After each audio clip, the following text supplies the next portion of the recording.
Good afternoon, Victoria at Eggshell Therapies. So I want to do a little bit of info for you today about the neck.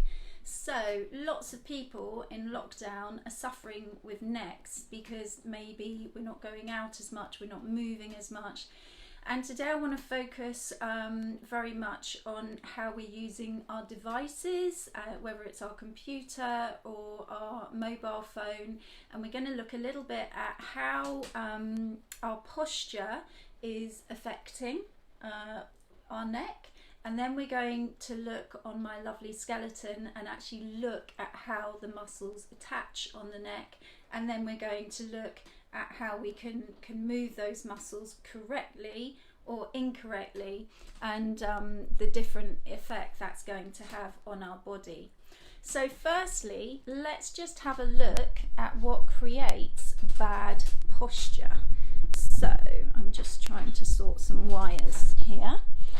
So if I sit at my desk like this and my computer is over here, and sorry, everything's just falling apart. So if my computer isn't in front of me correctly, I'm hoping that's going to stay where it should. So if I'm looking to the side, or if I'm looking too far down, then my neck is at a very strange angle. Or if I'm looking over here and yet my desk is straight in front of me, so my knees are facing one way but my head is facing another, then I'm setting my body up for a neck problem. Then we've also got if my screen is too low, and we could also have if my screen is too high. So just have a little think about what is your neck doing when you're sitting at your desk. Is your neck having to rotate? Are your knees and your eyes facing in the same direction, or are your eyes looking in a different direction to your knees and your belly button actually? Because what we're looking for is that our feet, our hips, our belly button, our eyes are all focusing in the same direction. And ideally for your neck, your eyes are going to be looking on the horizon. They're not going to be looking down, and they're not going to be looking up. So people get themselves into all kinds of strange positions at their desk. And I find the easiest thing for me is to have a desk I can move around and do lots of different things with. So how does that actually work on our muscles if your posture at your desk is not doing what you want it to? So I am going to look at Fred here, and what I've got going on here is I've got a mask, and the reason I'm using a mask is because everyone knows that a mask needs to attach in two places. So basically it's that's what a muscle is like. All muscles need to attach in two places. So when we're thinking about your neck, the muscle is usually attaching at the bottom of your skull somewhere, whether it's at the side of your neck or the back of your neck, and the muscle is also attaching around the shoulder. Okay, so when we're thinking of stretching neck muscles, we need to think of a muscle that is going from the skull to the shoulder, whether it's at the back of our body, the side of our body, or even the front of our body. So, is that sound better? I'm being told the sound's not very good. Hopefully that's a bit better. So, what we're looking at today is if I've got a muscle, in a minute, let me get, if this is my muscle and it's attached up here and it's attached down there, then if I'm just stretching it from the top, I'm kind of only getting into half of the muscle. Or if I'm just stretching it from down here, again, I'm only getting half the muscle. So what we're looking for is we want to create stretches and movements that stretch those neck muscles from both ends.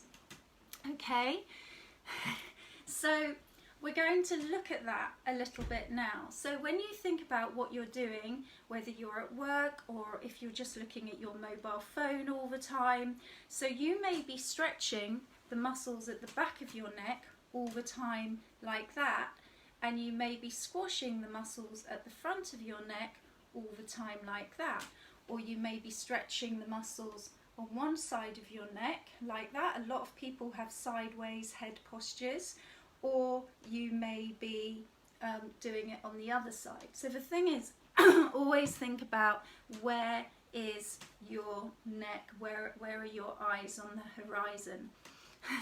Kate, your muscles hurt.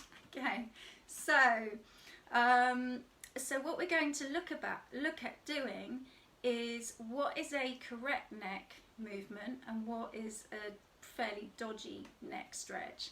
So basically, if you put your finger on your nose, what you want to do when you are doing your neck movement is you want your finger to stay pointing up, and you want your eyes to stay looking on the horizon right in front of you. If you do a neck movement and your nose goes down and your finger goes down, then you're not going to get such a great movement in your neck muscles. So just have your finger on your nose, keep your eyes looking straight in front of you, and then just let your neck go sideways. And once it's gone sideways, then you can also allow your shoulder to drop down, and you should get a really good opening on the side of your neck where your shoulder and your ear are moving away from each other. Okay? And then let's try the other side. So keep your eyes on the horizon and finger on the nose. Let your neck go in one direction. Let your ear and your shoulder move away from each other on one side and towards each other on the other side. And just go in and out of those movements. And then once you've got used to keeping your eyes on the horizon, then you can do the same. So taking your ear and your shoulder away from each other on one side, this time without the finger on the nose, and you'll get a slightly deeper movement. And then just notice what happens if you take your eyes off the horizon and you do that. It's just a very different stretch, and it might serve its purpose, but it can get a bit messy. So the best thing to do is just keep your eyes on the horizon and start by moving your ear and your shoulder away from each other, and do that on both sides. And then you can, again, keeping your eyes on the horizon, turn your head in one direction and the rest of your upper body in the other direction, and then you should get a nice stretch coming down the side of your neck on one side, and it's going to contract on the other. And then rotate the head in the other direction, looking away from you, and then take the rest of your body almost to look in the opposite direction of your neck. Okay? And if you just get used to doing those movements, so rather than just moving your head to side, you're moving your rib cage in opposition to your head, you're going to get a much deeper release. Okay? And then we're going to look at, I'm being told you can't hear anything.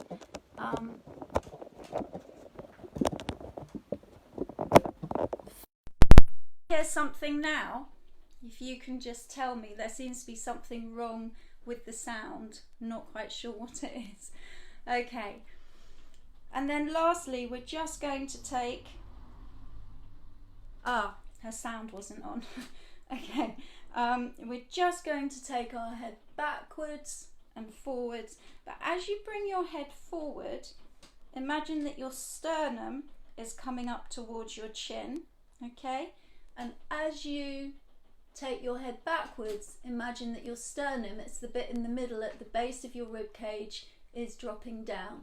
So in one movement, your chin and the base of your rib cage are moving away from each other, and in the next movement, they're moving towards each other, backwards and forwards. So if I'm going sideways on, we're going up and down. So if you just do that with your head, it mobilizes the neck, but it doesn't release everything as much as if when you bring your rib cage and you imagine your sternum is coming away from your chin, you're going to get a much bigger release and stretch. And then if you imagine that your chin and your sternum are coming towards each other, you're going to get a much bigger stretch and release at the back of your neck. And then if you just go into a nice flowing movement, if you're sitting at your desk, then that's going to really help to unwind things. So we've got 3 movements we've looked at today. So one, if you keep your finger on your nose, you keep your eyes on the horizon, you let your head go in one direction, and then your ear and your shoulder are going to move away from each other because your shoulder is going to sink down. So we're not just doing the usual head to one side and the other side. We're doing the head to one side, and then we're allowing our arm, imagine your fingers are pointing down towards the floor, and then you get a kind of double stretch. Yeah, you'll feel the muscles releasing from both, the attachments going from both sides. Whereas when you just move your head, you just get that. Whereas when you move your head and your shoulder down, you get that. And that's what releases things a lot more easily. So we've looked at that today, really releasing, and you can do all of this sitting at your desk. We've looked at moving your eyes in one direction and the rest of your upper body in the opposite direction, so that gets a really nice release in terms of rotation, so you can be doing that. And then we've also looked at backwards and forwards, okay, bringing the chin and the sternum towards each other and then away from each other, towards each other and away from each other. Okay, so if you've got any questions, then just pop them below. Also, we do so much of this in my online workshops, my Get Into Your Body online workshops, where we look at the whole body and how we can move different parts of the body in time with each other to release and really keep the whole body happy and mobile. So the next Facebook Live I'm going to be doing on the neck, we're going to be looking at what happens when we sleep.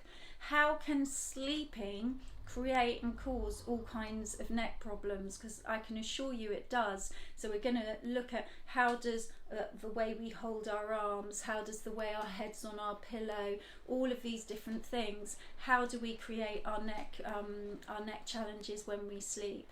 And if there's anything else you'd like any help with, then please just put a note below, because I'm looking to do lots of Facebook Lives in the near future. Alright guys, thank you for being here, and I hope those tips have helped you today. Take care. Bye.